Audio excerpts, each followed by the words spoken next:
Hello friends, welcome to the channel. Today we will do a poetry where the mind is without fear. This is a very famous poem by Rabindranath Tagore and important for Delhi University students of English Honours for semester 5. This comes under DSC 2. Poetry को लिखा है गुरुदेव रविंद्रनाथ टैगोर ने, जिनकी life 1861 में शुरू हुई थी और 1941 में इस जिंदगी का अंत हुआ था।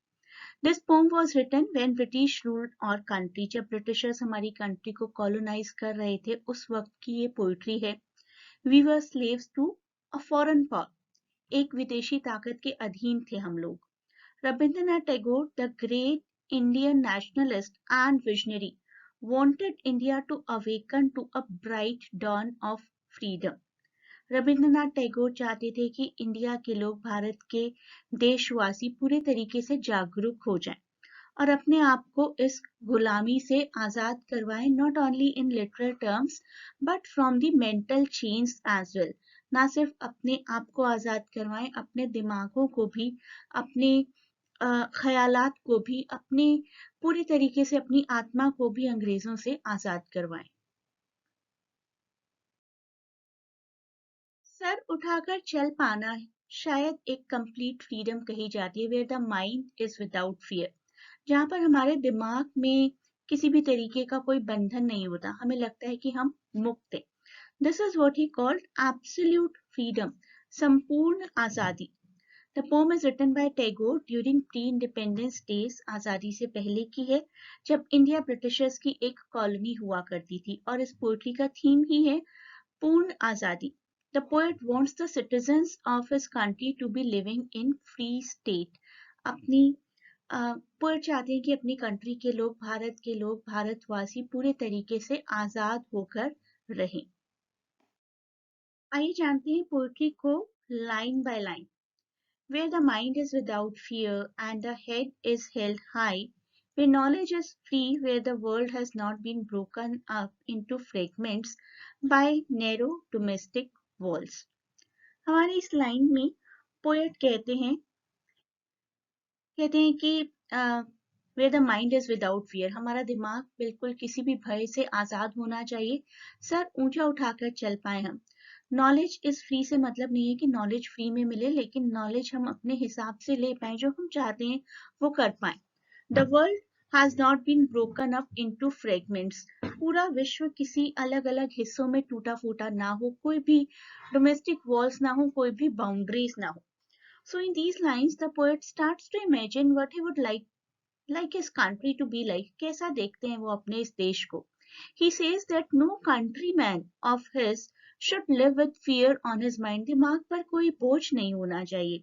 Instead, they should hold their heads up fearlessly. Sir उठाकर एकदम कॉन्फिडेंस के साथ चलें और नॉलेज सबके लिए इक्वली अवेलेबल हो। जब वो नॉलेज की बात करते हैं तो स्पेसिफिकली एजुकेशन की बात करते हैं। एक वक्त ऐसा था जब एजुकेशनल इंस्टीट्यूशंस में जाति और वर्ण के हिसाब से एडमिशन्स मिला करते थे। वो कह रहे हैं कि admission should be without any races and classes.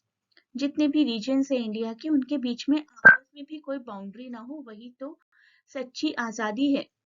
आइए देखते हैं आगे की कुछ पंक्तियां। Where words come out from the depth of truth, where tireless striving stretches its arms towards perfection, where the clear stream of reason has not lost its way into the dreary desert sand of dead habit. In lines में poet कहते हैं कि everyone should speak the truth in India to his or her dreams. अपने सपनों के हिसाब से बात करनी चाहिए सबको। No person should lie to his advantage, try to make an effort to improve himself and keep trying till he reaches a stage of self-perfection. अपने हिसाब से सबकी perfection की definition अलग-अलग होनी चाहिए। ऐसा नहीं कि somebody else is doing something and we should also be doing because that person is doing it. Right? Next, he imagines the reason to be uh, in the stream of water through which one can quickly and easily without encountering too many obstacles. So where the clear stream of water reason has not lost its way. अगर आपके पास कोई logic है, कोई भी तर्क है किसी भी बात के लिए, तो आपको उसी पर स्टिक रहना है, आपको अपने वे को लूज नहीं करना है, because someone else thinks in some other manner. So this means that he is saying that the people of his country blindly believe in the superstitions at present. आजकल जो भी superstitions चल रही हैं उनके टाइम की बात कर रहे हैं हम, या किसी भी बात में, या किसी भी तरीके के अंधविश्वास में लोग आराम से यकीन कर लेते हैं. हर एक को पूरा राइट है कि अपने लॉजिक के हिसाब से सोचें, अपने बिलीफ्स के हिसाब से सोचें और अपने ही लॉजिक को अप्लाई करें. जो जैसा सोच रहा है, जब तक कि किसी और को हार्म नहीं पहुंचा रहे, तब तक किसी को भी अपने यकीन के हिसाब से चलने की फ्रीडम होनी चाहिए. Where the mind is led forward by thee into ever widening thought and action, into that heaven of freedom, Father, let my country away. In these lines, poet directly God से बात कर रहे, directly to God he is talking. He wants all the fellow citizens to be led by God so that they can broaden the horizon of their thoughts and their actions. तो वो God से appeal कर रहे हैं कि इस तरीके से गाइड करो मेरे फेलो पीपल को, जिससे कि अपनी थॉट और अपनी एक्शन को वो सुधार पाए, वाइडन कर पाए अपनी थॉट्स को. If they were to do so, India will be completely transformed into heaven. अगर इंडिया के लोग ऐसा कर पाए कि अपनी थॉट्स को ब्रॉड कर पाए, ब्रॉड माइंडेड हो गए, तो इंडिया अपने आप में एक हेवन बन जाएगा. And that will be the day when we can say citizens are truly free. Let us know some facts for the poetry. The original poem was published in 1910. 1910 में सबसे पहली बार पब्लिश हुई थी और गीतांजलि नाम के कलेक्शन में भी थी. गीतांजलि जिसके लिए रविंद्रनाथ टैगोर को नोबेल प्राइज भी मिला. He was not only the first Indian but even the first Asian to receive this prestigious award. Tagore ji ने ही इस पोएट्री को ट्रांसलेट किया है in its 1912 English edition, where the mind is held without fear. Is the 35th poem, 35th poetry है उनके Gitanjali collection की, and one of the Tagore's most anthologized poems. सबसे ज्यादा पब्लिश की जाने वाली, सबसे ज्यादा पढ़ी जाने वाली पोएट्री है ये. It is an expression of poet's reflective spirit and contains a simple prayer for his country.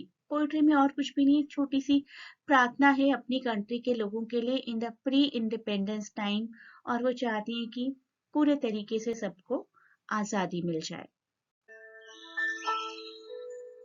तो ये पोइट्री आपको कैसी लगी मुझे लिखकर कमेंट्स में ज़रूर बताएं.